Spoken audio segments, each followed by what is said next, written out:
안녕하세요. 일단 영어학원 원장 최현진입니다. 오늘 진행할 건 어떤 거냐면 바로 신송고 2학년 2학기 중간고사에 대한 피드백, 어떤 식으로 시험이 나왔는지, 그리고 어떤 식으로 앞으로 준비를 해야 되는지에 대한 분석을 통해서 알려드리도록 하겠습니다. 자, 신송고 총평 이렇게 볼 수 있을 것 같아요. 신텍스 너 어디까지 했니? 라고 볼 수 있을 것 같아요. 자, 무슨 말인지 하나하나씩 설명을 드려야 될 것 같은데요. 자, 신송고의 등급 가르는 포인트는 이번에 좀 세 가지로 볼 수 있을 것 같아. 첫 번째는 어떤 거냐면 교과서를 놓치지 마. 일반적으로 고등학교에서 교과서가 시험범위에 들어갔을 때 나오는 패턴과 그 범위 문제의 수량은 상당히 적고 중요도가 떨어지는데 신송고는 그렇지 않았다는 게 첫 번째 포인트입니다. 두 번째, 문법이나 구문을 얼마나 알고 있는지를 물어보는 시험이었어요. 자, 세 번째는 뭐냐면 기본적인 단어는 얼마나 네가 알고 있니? 라는 걸 물어보고 있고, 단어와 단어, 동의어, 유의어를 뛰어넘어서 표현과 단어와 표현까지도 물어보는 유형으로 출제가 되었습니다. 그럼 이 세 가지 포인트가 각각 어떻게 나왔는지 조금 더 세부적으로 보도록 하겠습니다.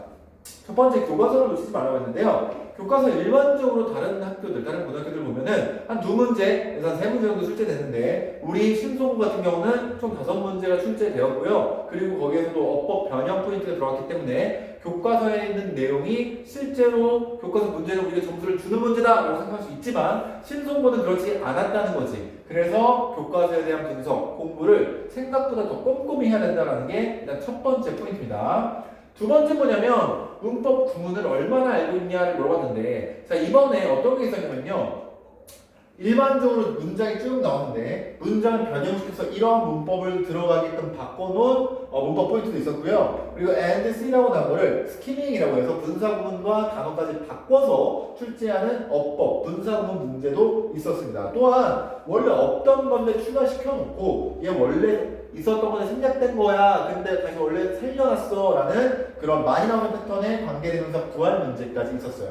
그래서 즉 뭐냐면 구문, 여기서 스키밍이나 단어 이런 것들을 모르면 실제로 풀기가 상당히 어렵게 만들어놨고, 이런 것들은 학교에서 알려주지 않는 부분입니다. 왜냐하면 이런 표현이 나와서 정리해준 게 아니라 없었는데 얘를 껴넣고 문제를 낸 것이기 때문에 어렵다는 거죠. 그래서 구문에 대한 실력이 어느 정도까지 고3 수준, 학원의 책 기준으로 본다면 신텍스 이센셜 정도까지를 다 끝내고 거기 나오는 세부사항의 구문을 완벽하게 이해하고 워크북에 적용을 할 수 있을 정도가 된다면 어떻게 변형이 나와도 85점 이상은 맞을 수 있게 나타났다고 보시면 될 것 같고, 그게 아니라 난 구문이 약하다라고 한다면 이런 거는 절대로 맞출 수 없습니다. 암기해서도 불가능하고요. 내가 그냥 잔지식으로 맞추는 것도 불가능합니다. 그렇기 때문에 구문에 대한 철저한 분석이 있어야 된다라는 거죠.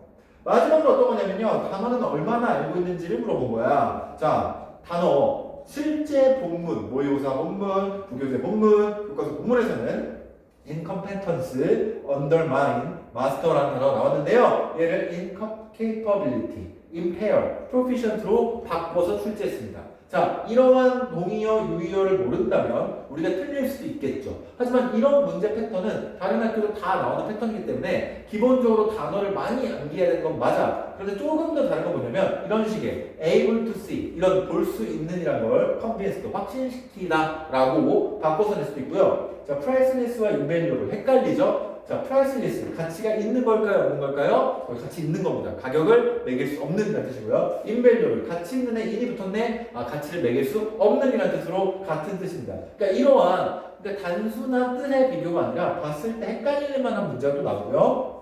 잘 모르는 문제죠. 이런 단어들도 나오고요. 이런 거를 바꿔서 동의어 유의어로 나오기도 합니다. 즉 어떤 거냐면 단어와 그 유의어 동의어도 알아야 하지만 단어와 표현과 단어도 이게 같을 수 있구나. 이러한 문장을 한 단어로 이렇게 표현할 수도 있구나. 이러한 동사구를 이러한 한 단어로 표현할 수 있구나라는 것도 여러분들이 추론하고 알 수 있어야 하는 거고, 이건 영어에 대한 경험이 많아야 되죠. 그냥 내신 때만 바짝 준비해서는 맞출 수 없는 표현이다라는 겁니다.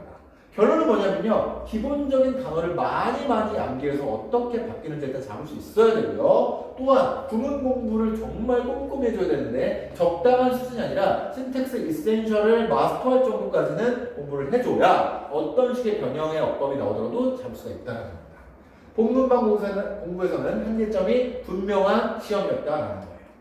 자, 그럼 이번 달에 결론은 나왔어요. 일단 남은 기말고사를 또 열심히 준비하겠죠. 하지만 이번이랑 별 다른 점수 차이가 안 날 가능성이 높습니다. 그럼 우리는 뭘 해야 되냐면 겨울방학 때 신텍스 이센셜까지 무조건 끝내고요. 그다음에 세부 내용을 내신 때 마스터를 해줘야 되는 거죠. 그리고 단어를 꼼꼼히 외워주는 것들을 같이 가져야 됩니다. 신송고만큼 구문이 중요한 학교는 몇 없습니다. 신송고, 구문, 문법 적용하고 워크북을 확실히 할 수 있는 신텍스 이센셜까지 무조건 빨리 끝내시면 점수 무조건 잘 받을 수 있습니다. 자, 여기까지 하겠습니다.